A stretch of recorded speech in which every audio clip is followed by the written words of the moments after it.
Hey guys, MoneyMan300 back for another video here, and this time we've got our B-Class reveal for the red and blue for 1 and 2. So we're going to go over, talk about the 3 cars that we have selected for B-Class, and I tell you what, we made it a little bit more of a challenge than C-Class, and I think you're going to see that as we get into the races, and which, by the way, the first one of those will go up tomorrow. So we did the reveal today, and our first race goes up tomorrow, so let's get on with it and talk about the car. So first car we are going to talk about is our what do we got?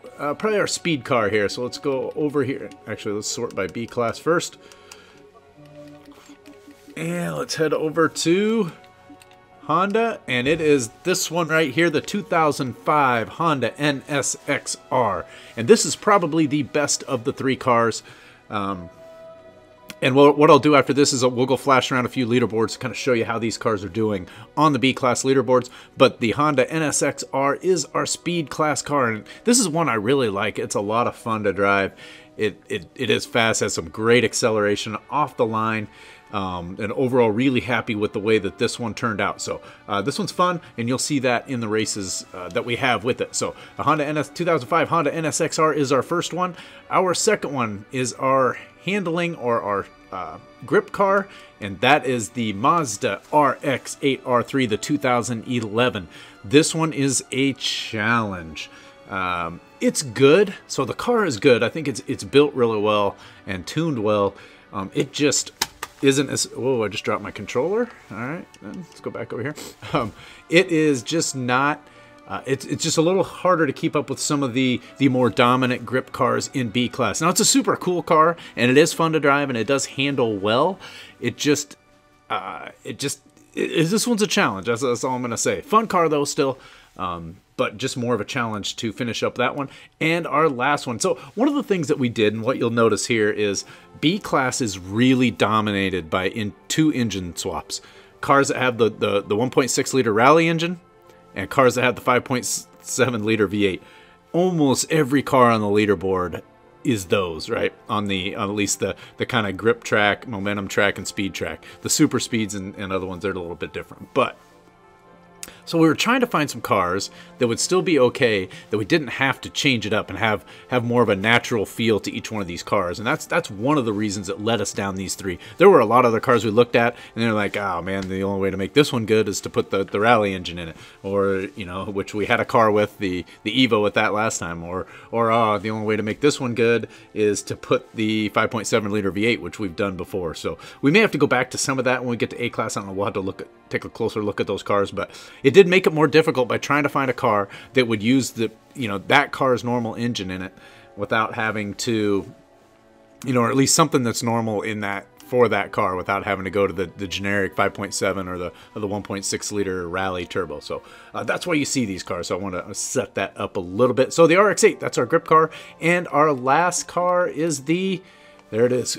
Super cool car. I mean, look at that thing. Just looks beautiful. It's the RUF Rt 12S. This is our momentum car. So for tracks like Alps and Prague and Test Track and those that what we call the momentum type cars. Not a lot of super sharp turns and just about carrying speed through the turns. So certainly not as good as the Subarus and those types, which really dominate up there in this class, and the Mercedes 190Es, those. But it is competitive and allows you to be competitive in races that are on those types of tracks. Silverstone's another good example of a track that this car works pretty well on. So those are our 3 cars. Try to get something different. Try to get some cool cars out there, and I think all 3 of those fit that bill with an NSX, a RUF, and the RX-8.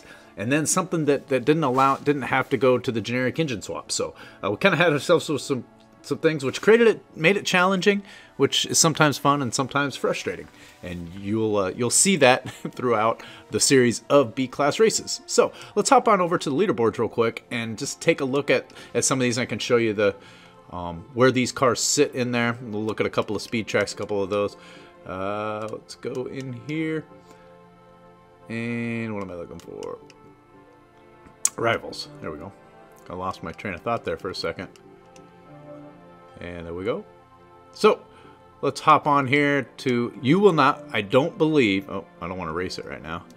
I do not believe that you are going to find Let me go over to this one here. A RUF in the top 500 in any of these. Man, look at my times on those have dropped way down. I need to go lap these things. So you will not find. Look at. I mean, look. Here's the leaderboard for Alps. 190E and some 05 WRXs. I mean, 190E, 190E, 190E, 190E, more 190Es. And then we're done with that. There'll be more 190Es. I mean, you start to get a couple Evos in there. Some BRZs, but what you will not see anywhere in here is a RUF.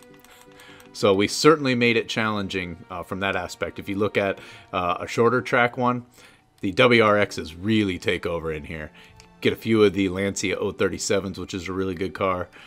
Some of the GT86s, you'll see a BRZ in there. The 22B, so I mean it's all the same cars, and they're almost all running the rally engine, except for the 190E.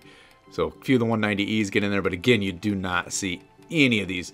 There is, I believe, one in the top 500 in Prague, and that's really why we picked it. So we saw, okay, it's capable of running up there. You got to build and tune really well and throw in some really good driving. So that is your momentum car, and as you can see, real challenge. Certainly not leaderboardish at all. So let's hop on over to speed. You can see they're in all 5 turbo, just dominating up there at the top of Bathurst. Bathurst is kind of an interesting track, and as you get in the higher classes, because some of the handling and speed kind of start to come together as you get up higher in the classes. So you'll see some cars that were maybe handling cars before, as is in this Renault 5, which we had as a handling car previously, is now turning into doing well on some of the speed tracks, as you can take that handling and start to make the car faster through the upgrades. But if you go through here, I don't know if you're going to see a whole lot of them in here. Honda, not seeing any here. So you can see certainly a challenge on this one, really not any in the top 500. If I looked at a couple of the other speed tracks like Indy GP, maybe there might have been a couple. That we usually try to kind of look at the top 500 and pick something that's capable of running up in there, but something that isn't dominant on the leaderboard. So I think if you go through here, you will see occasionally a Honda Acura. Or Honda NSX. See, there's one there. So 367th. There might have been one up a little higher. So it kind of sprinkles in there just a little bit, but certainly not dominant by any means. And then our last type, what do we want? We'll look at Laguna Seca for the RX-8. And you'll see these. Look at that Elise and the Alfa Romeo GTAs. You're going to see a lot of that. You'll see the Evo 6s start to sneak in there. A couple of the Subarus, Lancia Deltas. There, I believe, is one RX-8 in here. If I could find it. Anybody see that yet? I don't see it yet. I thought it was in this range. It may have dropped just a little bit since we built. Or I'm just blind. There's no Mazda MX-5. I thought it was in like the... Might have been in the 300 and something range. So I'll just double check these here. Maybe I already went by it. Maybe it was up here a little bit further. Yeah, I don't think it was in the 132s. That would have been just a killer time with this thing. Right about where that Evo ran, that 135.8. I ran a little bit better than that. I can run it. I can run down in the 134s with this, but I have not been able to crack the 133s with that RX-8. It's just not quite good enough for that. There it is right there. So right there, one of the PTG guys. Greek Sniper. So it might be one of the builds that they have up. I checked that out. I didn't look at that, but I did notice that they had a time up there, 133.413.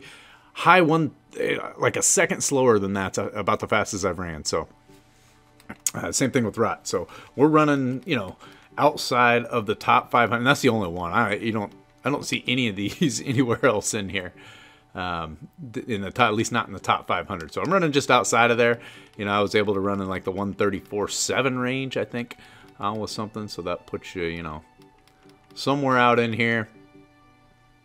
But anyway, so that is our 3 cars. Definitely challenging. Not going to be blazing up any leaderboards, and we do have some challenging races, so that will kick off tomorrow. And I don't think there's anything else I have to say about the cars. Should be fun to watch. Hopefully you guys keep watching these. Seems like people are enjoying them. So we'll get the B-Class races going, start our A-Class builds and move on from there. So I'm going to end it with that. Thanks for watching, and we'll catch you guys in the next one. Later.